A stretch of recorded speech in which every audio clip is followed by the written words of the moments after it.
Hey everyone, welcome back to the bench. Today we're going to do part 2 of this Macintosh SE30 restoration. As you can see here, and from the previous video, we have some pretty corroded items in our pile of things, and we're going to have to take some things apart and paint them and bring them back to life.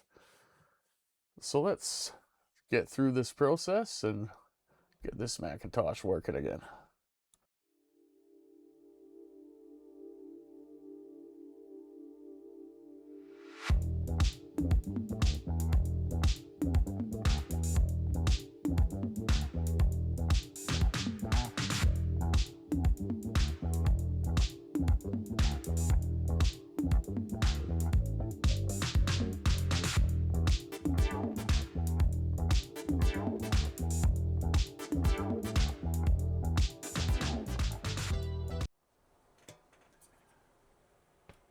Now here is a restored frame.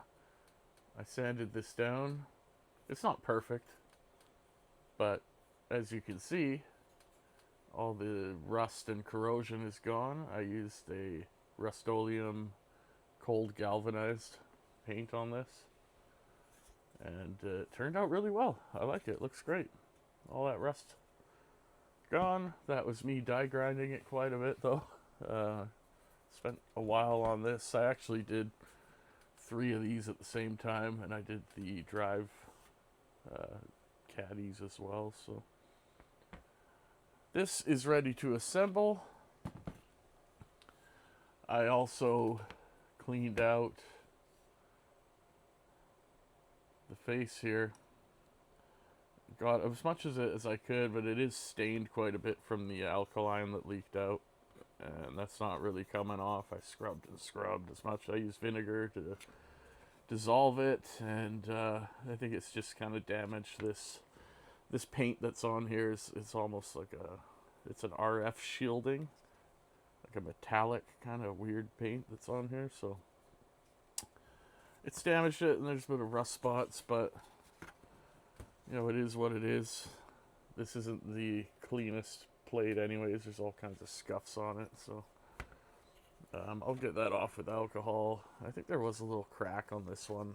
I put some epoxy on there to try and help stop it, but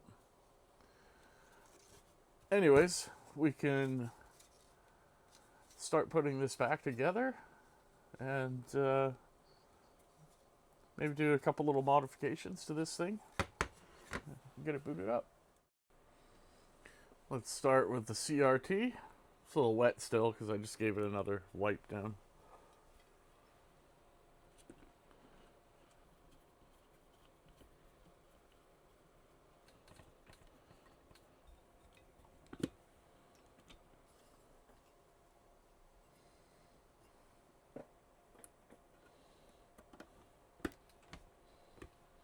I got the speaker in place. I've just put a little bit of glue over the 2 plastic notches that I kind of squeezed to get it out before. There's no way to get it out without damaging it. I could probably melt it back, but not really in the mood to melt plastic inside right now. So this will just go back in like so. I'm using new screws. The old ones were pretty corroded, so I figured I'd put new ones in here.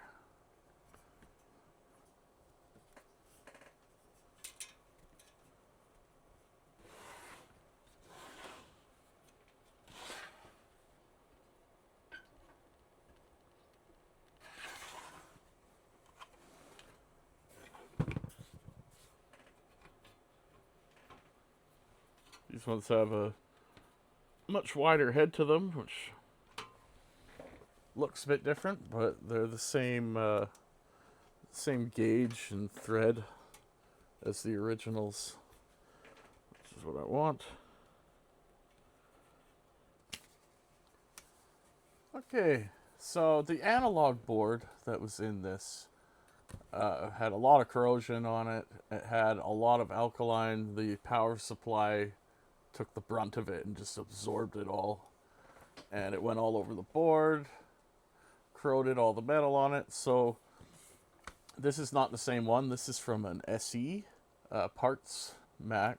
And basically I'm going to save the restoration for the analog board and the power supply of that in a separate video. We're going to do a little series later on where basically I've got that parts SE and it's all just piles of neglected bits and bobs from different Macs that are all in horrible shape, and I want to put them together and make a little Frankenstein beater Macintosh. I mean, even the case has like little holes broken off of it and stuff, so we're gonna have fun with that one, but that'll be a later thing. So for now, it had a perfectly good analog board. I just went and reflowed and put leaded solder on for all these connections here. It doesn't seem to have any leaking caps or any issues. I don't see any problems with this, but I guess we'll find out when we get in there and get it installed. But for now, this is what I'll use. There's a hole there that it lines up with this little piece, so you kind of get it to seat in whilst kind of bending everything to make this work. That actually is the best one I've ever done. That lined up perfectly. And I'm also using all the nice clean uncorroded screws from that parts computer as well. Revival for that one will include me treating all these screws that are all rusted and corroded. I'll show you guys how to bring them back.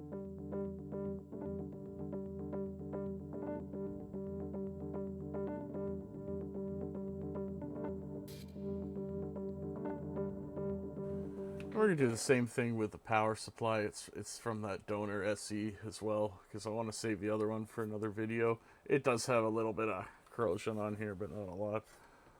Nothing to worry about.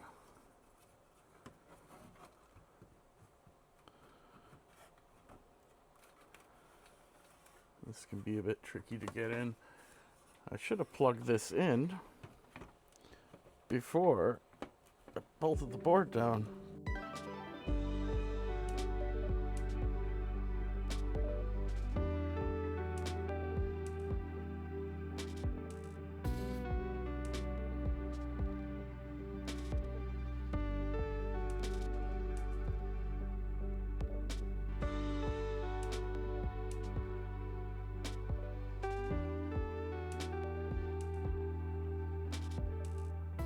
And again, floppy drive came from the donor.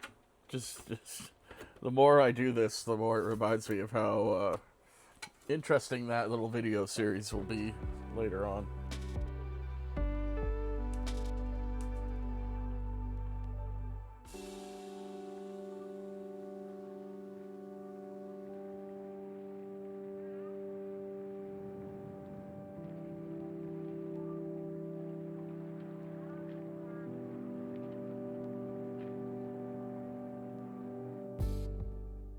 Now here's the stock hard drive.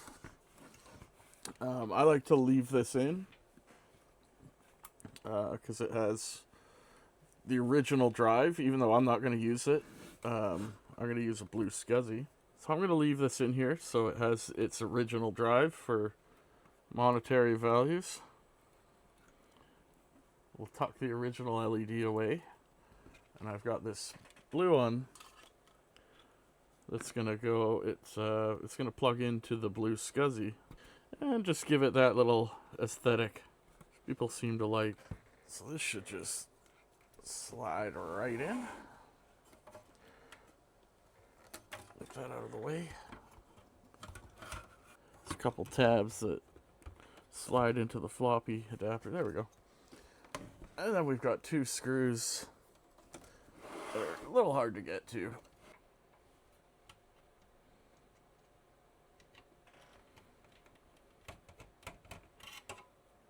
See it in there? There's one. A little hard to get. It's not quite the right angle, but it's enough holes and gaps and nooks and crannies where you can make it work.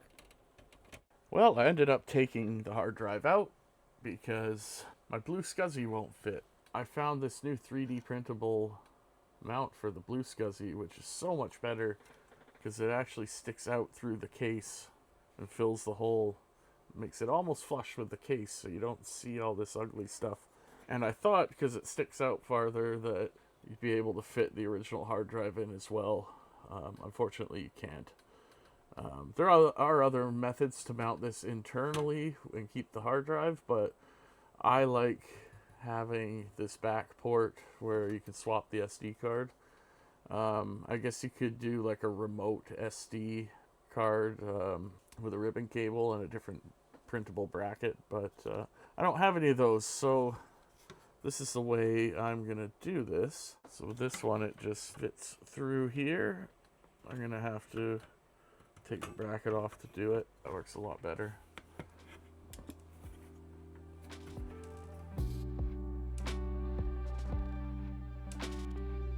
I want to hook these LEDs up before I finish this. The center one is positive, so there's a negative. There. Oh, perfect.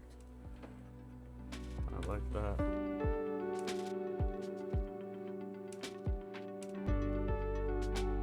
And here's the motherboard that we repaired earlier.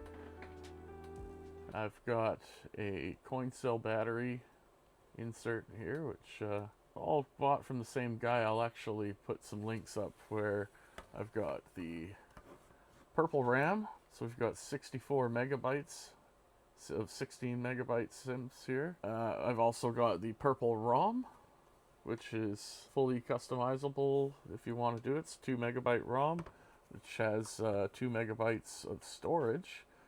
Includes built-in System 7.1, I believe. I could be wrong, but you can actually change it to whatever you want. You can customize anything on it, really. You can program these right here.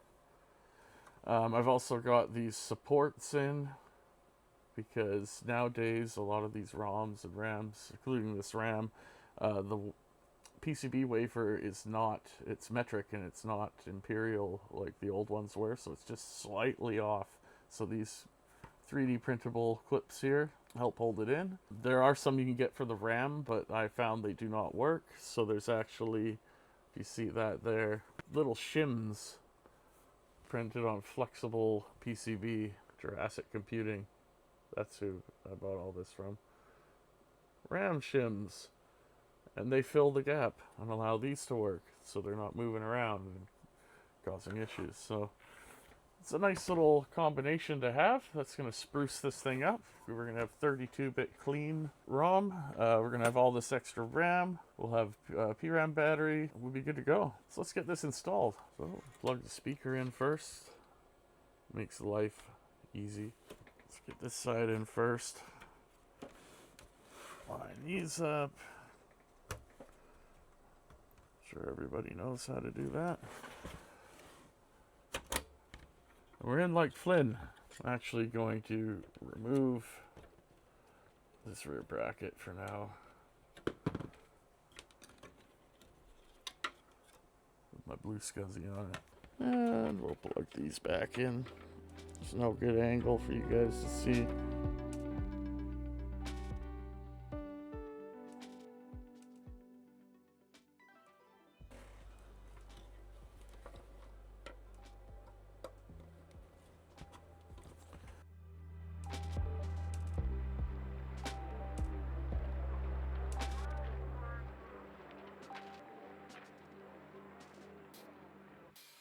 Alright, we're ready to test this thing out. Before I put the back cover on, it's always smart to do that.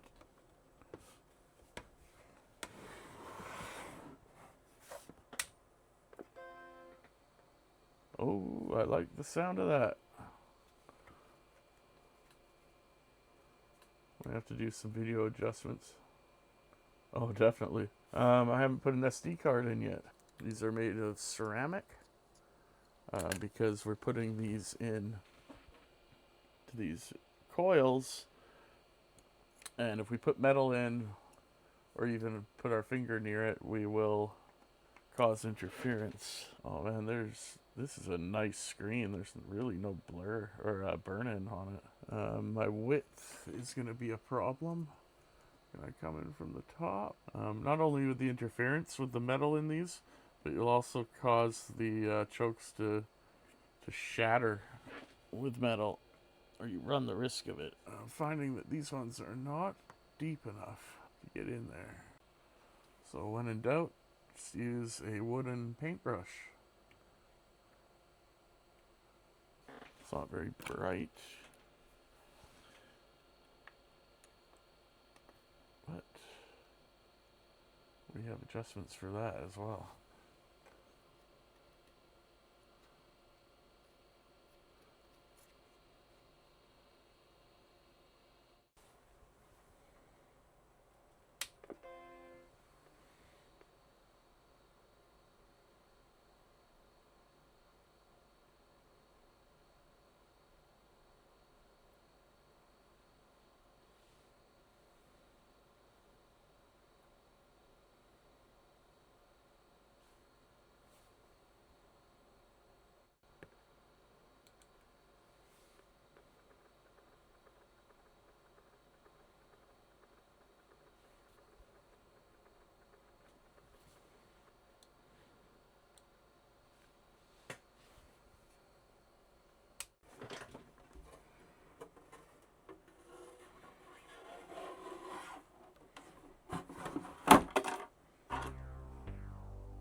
Oh, there it is.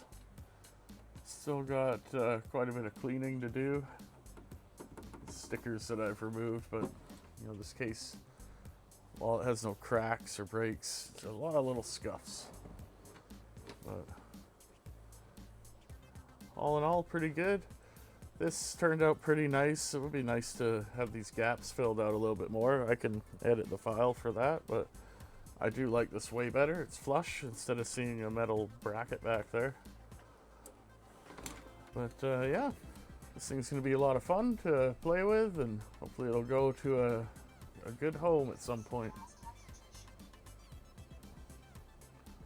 So thanks for watching, and I'll see you guys on the next one.